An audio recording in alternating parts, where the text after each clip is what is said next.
Hello everyone, welcome to Cambridge Checkpoint Science Answers YouTube channel. Have you ever walked out of a science exam feeling confident only to get a grade that left you scratching your head? It happens to a lot of students. And it's not because you don't know the science, it's about how you show what you know.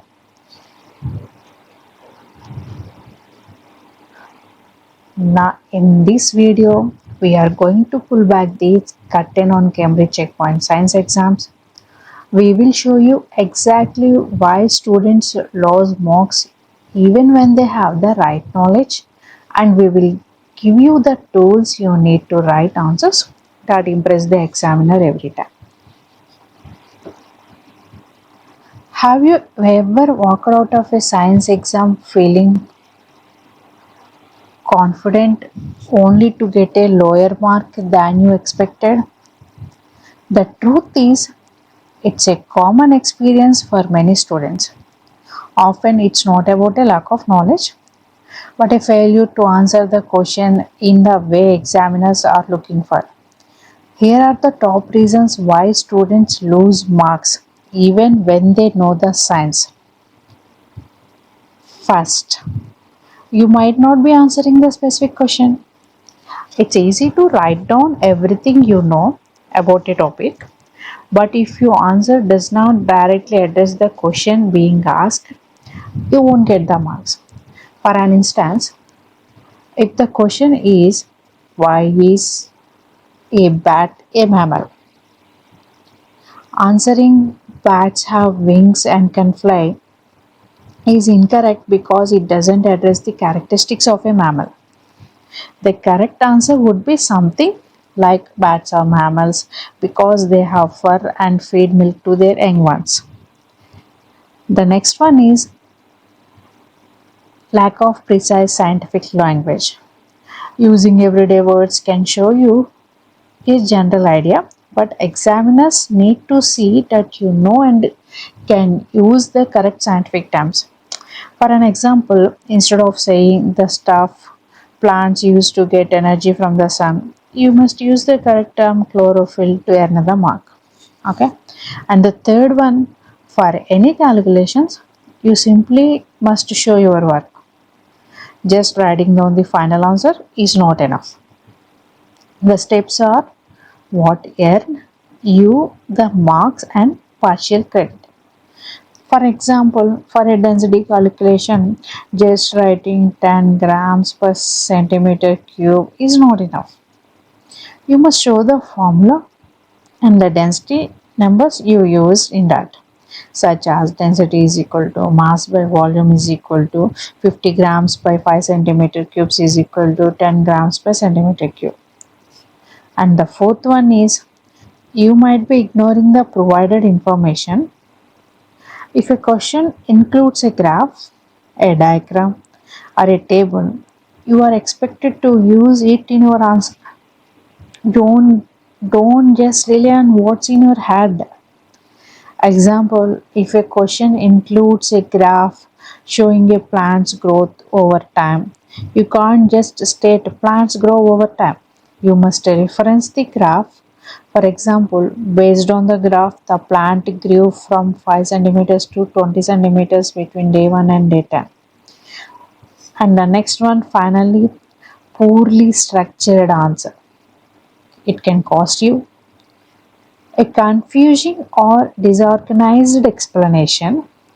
Even if you write all the facts are correct, it is difficult for the examiner to follow and can result in lost marks.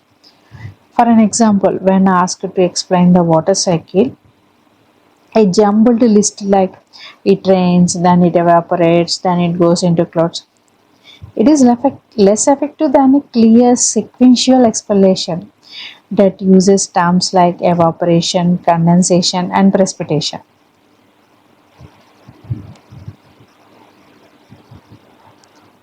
Now that we know why we lose marks, let's talk about how to write answers that get full credits. You should focus on three key strategies every single time you sit an exam. Think of these as your game plan for success. First, you need to master understanding the question.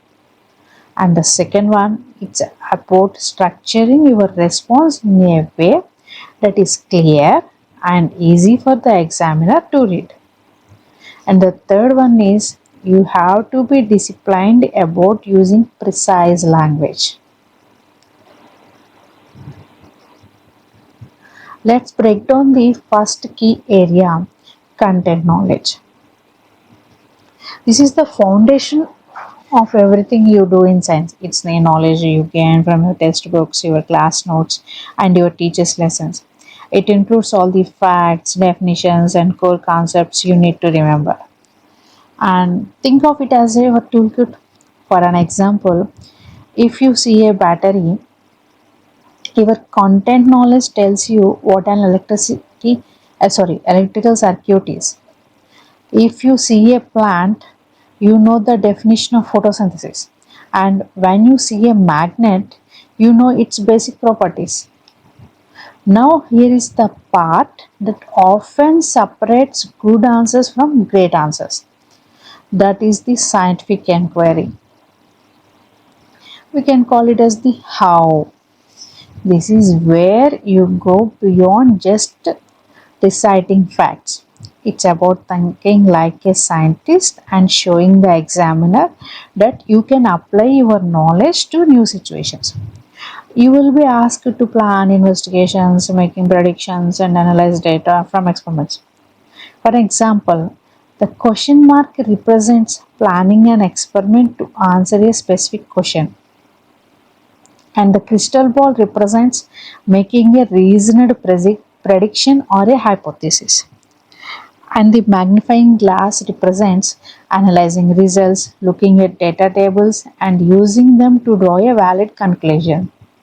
These skills are what the Cambridge checkpoint exams are truly testing, and they are what will help you get those top marks.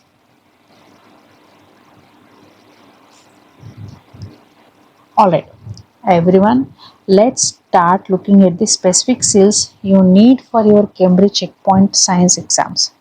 The first skill is asking questions. Look at the image on the left. You see a puddle of water under the sun.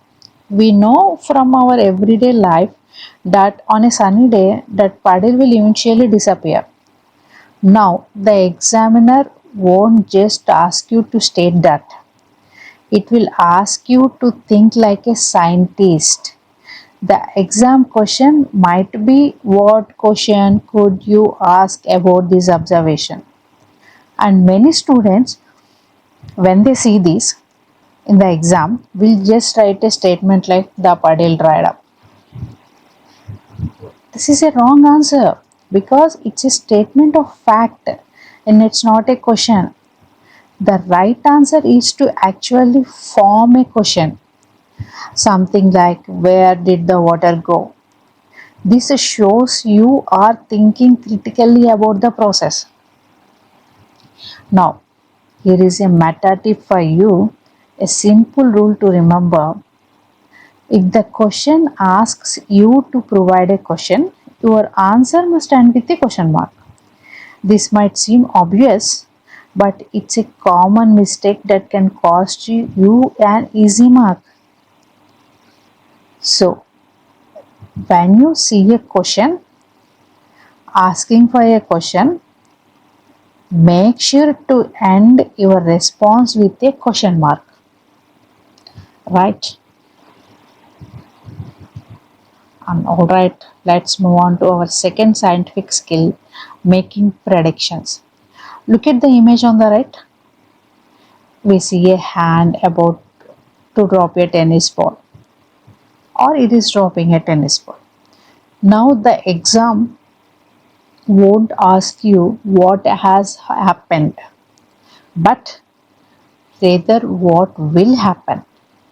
The question might be something like, predict what will happen if a ball is dropped from a height.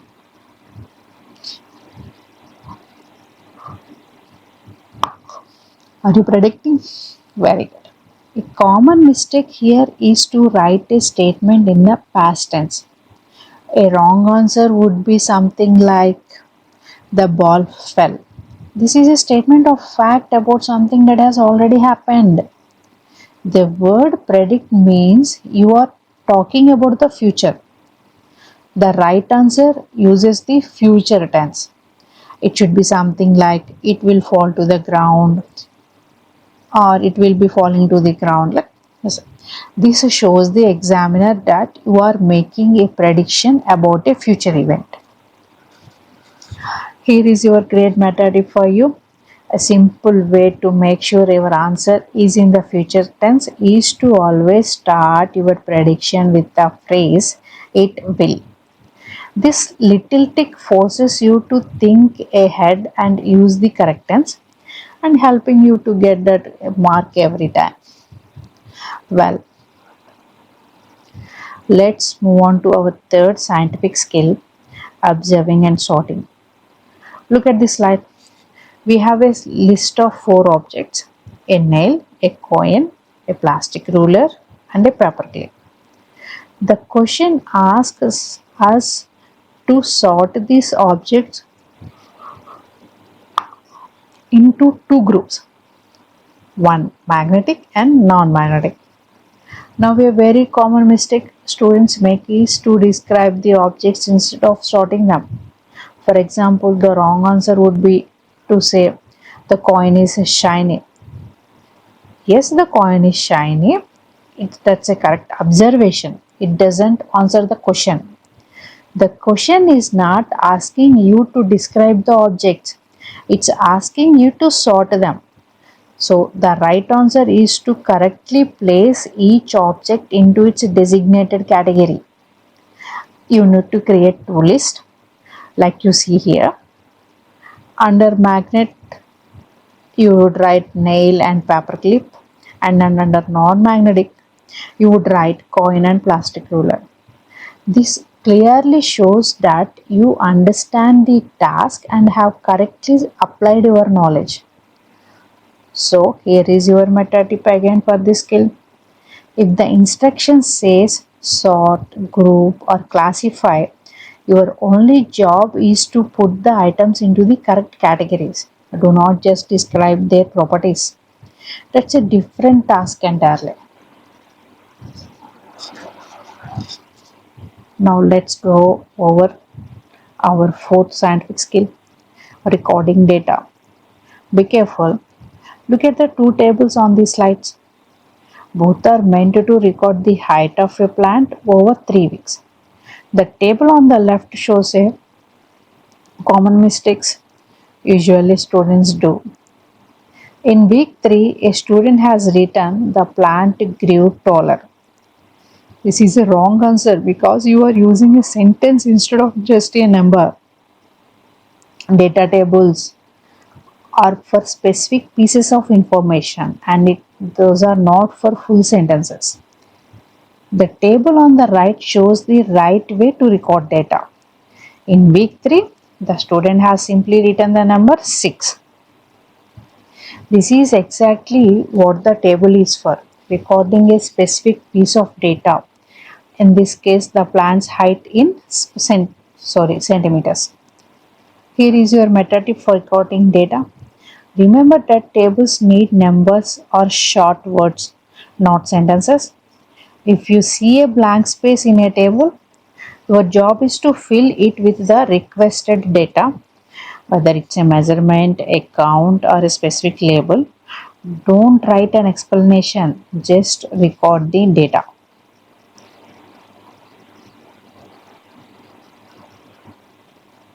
Let's tackle our final scientific skill, comparing and concluding. This is going to be very good thing.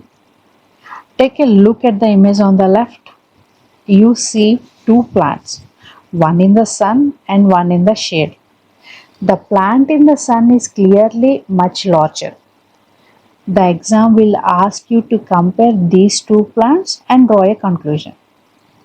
Well, a common mistake is to give an incomplete or vague answers.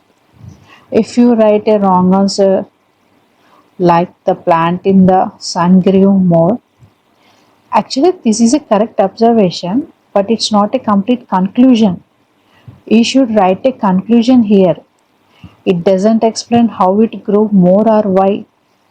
The right answer has two parts. First, it makes a specific comparison, and next, you should say something like the plant in the sun grew taller than the plant in the shade.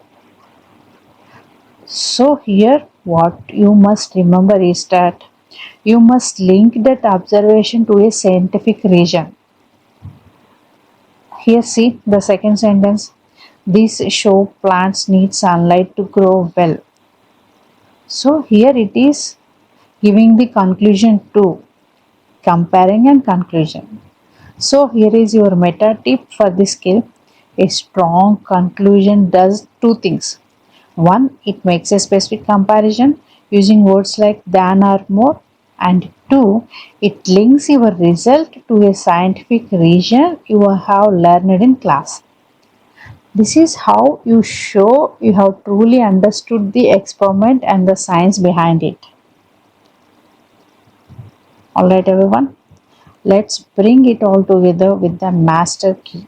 This is your ultimate cheat sheet for your Cambridge Checkpoint Science exam. It's a simple process. Identify the command and then choose the right tool.